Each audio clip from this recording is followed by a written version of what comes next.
All right, let's talk about the foundation of your business. This is very important to have a foundation of your business going forward.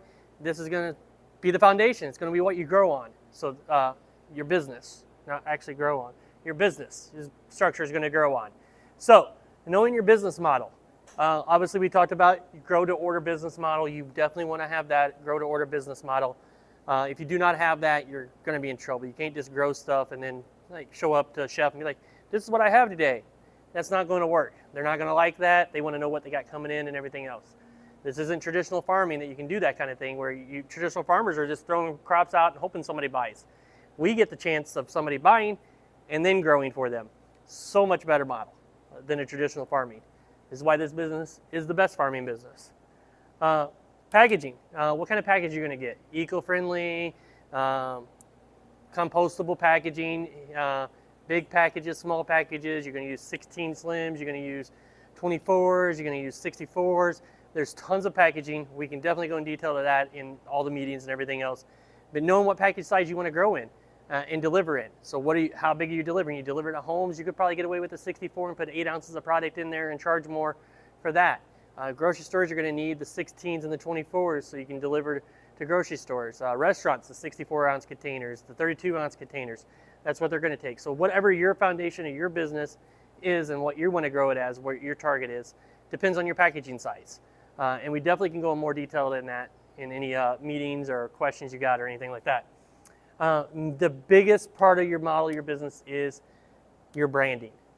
What is your brand? You have to brand yourself. Our brand, you might know, is Itty Bitty Micro Farm. That's our brand. The whole basis of our business is based off of that name, Itty Bitty Products. We grow itty bitty food, high nutrition, itty bitty food. That's why the name is there. That's the foundation. It's easy for people to remember. So you want something in your branding that makes sense what your business is. You don't want to call it Mike's Construction Company and you're growing microgreens. Be silly. So you want something that's going to be branded to your business and what it is, so people can understand what it is when they see your name. Your colors, your packaging, all needs to be seamless. Your website, everything needs to be seamless. So they see that logo and that branding, they know it's your product. They see your colors, they know it's your product. You need to have that across the board on all your stuff. If you need help on that, we can definitely help that. And we can help make your designs for you. We can get on, if you got a one-on-one, we can do that. If you're in the Zooms, we got time to do that. We will do that. It'll benefit everybody. So don't be hesitant to do that. We're there to help. So knowing your business model. So that is the key to growing a business long-term, is having this all set. Knowing and this can fluctuate too. Don't think you have to have it 100% today before you do anything. Don't get stuck here. Go out and sell. But you need to work on it and constantly work on it. We have changed over the years. First year, we had a different look on things and we changed it because we liked it better and everything else. So you can do that. Don't think you can't change. So knowing your customers. This is highly important too.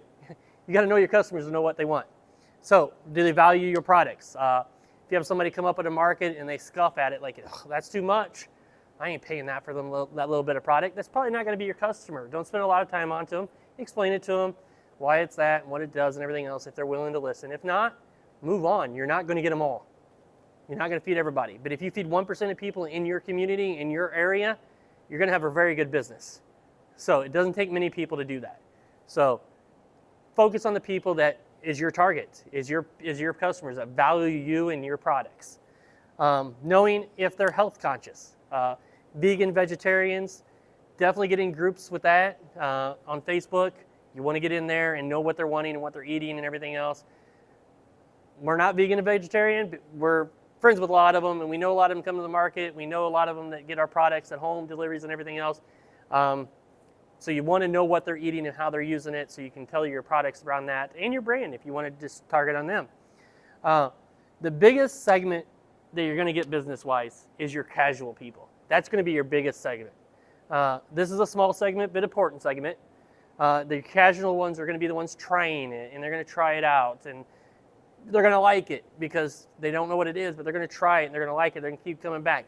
Most of our customers are our casuals. At the farmers market, people pick up at grocery stores, people that get home delivery, them are our casual people that don't use it every day, but they use it enough to make it worth us providing for them. So vegan, vegetarian, the people are going to be using it every day, but it's not a big segment.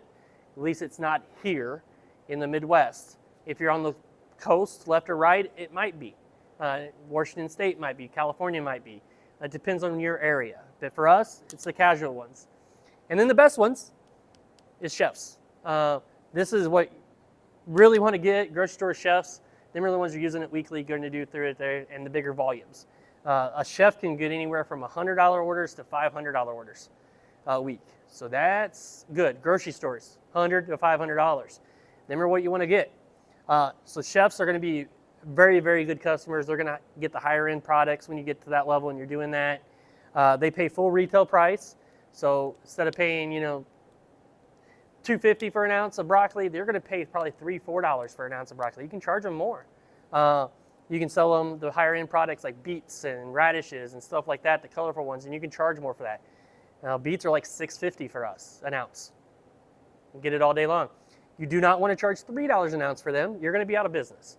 If somebody else is charging $3 an ounce for them, let them do that. They'll be out of business soon enough. You can go in and get the business.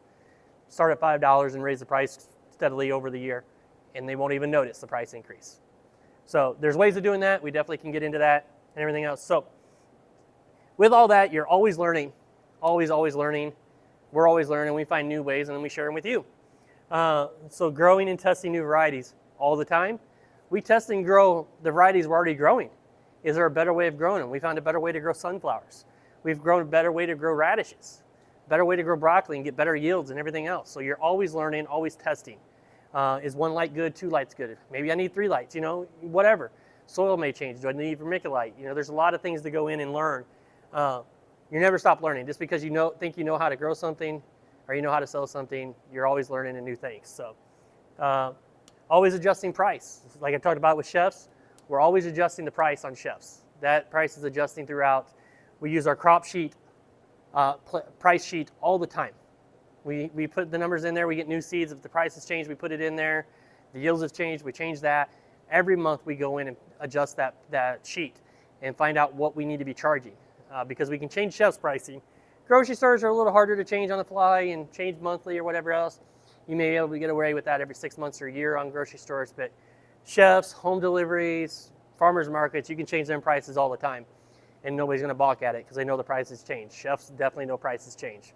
When they're buying produce, it changes weekly sometimes. So if you change it every 3 months, they're not going to have any problem with that. So adjust price that's accordingly to what you're doing now. And if you feel like it, if you get cheaper seeds and you're doing better and you're getting better yields, you want to adjust it down and the chefs will love you for that. But I suggest kind of just keeping the same price. But if you want to, you can always adjust down. And always ask questions. We're here to help. The community's here to help. Ask questions in the community. Come to the Zooms. Ask questions there. Always ask questions. We all have questions. No question is bad question, dumb question, anything. If you got the question, somebody else has got the question. So ask it, and we can get the answer, and it can help somebody else as well. We'll see you in the community.